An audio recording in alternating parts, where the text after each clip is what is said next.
Hello and welcome to Time Starved But Masher, where we focus on reviewing games from the perspective of the player who only has a little bit of time to play. We ask two questions: is it good?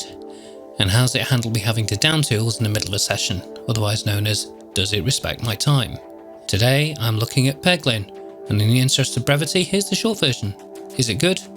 Yeah, I'll go into more detail. It's good for what's going on at the minute. And is it good for the short time gamer? Yes, it is. It's good for that. So please like and subscribe. And now for the long version.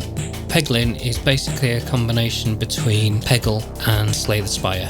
If you don't understand both of those games, one of them's kind of like a pachinko ping ball type thing, and the other one is a deck building roguelike.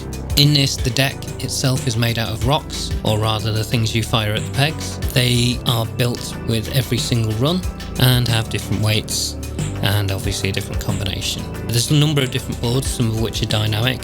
One thing that's really worth mentioning about this game is it's very, very early access at the moment.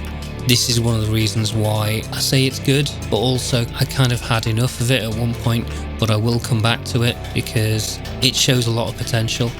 It's not as good as Slay the Spire, but not many things are, so I don't think that's too terrible a thing to say. You make the same kind of decisions as Slay the Spire.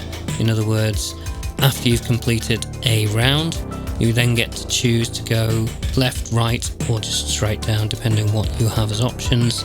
Much like Slay the Spire, you're best aiming for the things that will get you artifacts which alter the way the game plays, increase your top health, you might have bombs react differently, that kind of thing.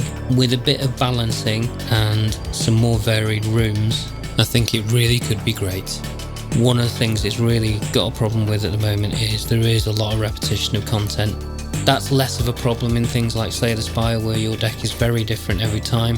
The balls, while they do make a difference, and while the artifacts also make a difference, a lot of it still just comes down to playing luck, so it can be a little bit frustrating at times.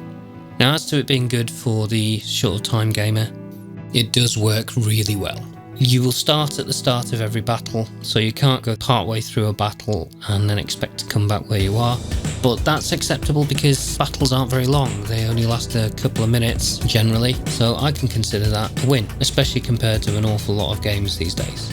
Do you want to buy Peglin? I would say at the moment it's a little bit too early access. The other thing is it's not particularly cheap at the moment, so wait for sale. In the future this could be absolutely brilliant. At the time of writing, it's a fun game, but its content is a little bit low. Thanks, and I'll see you next time.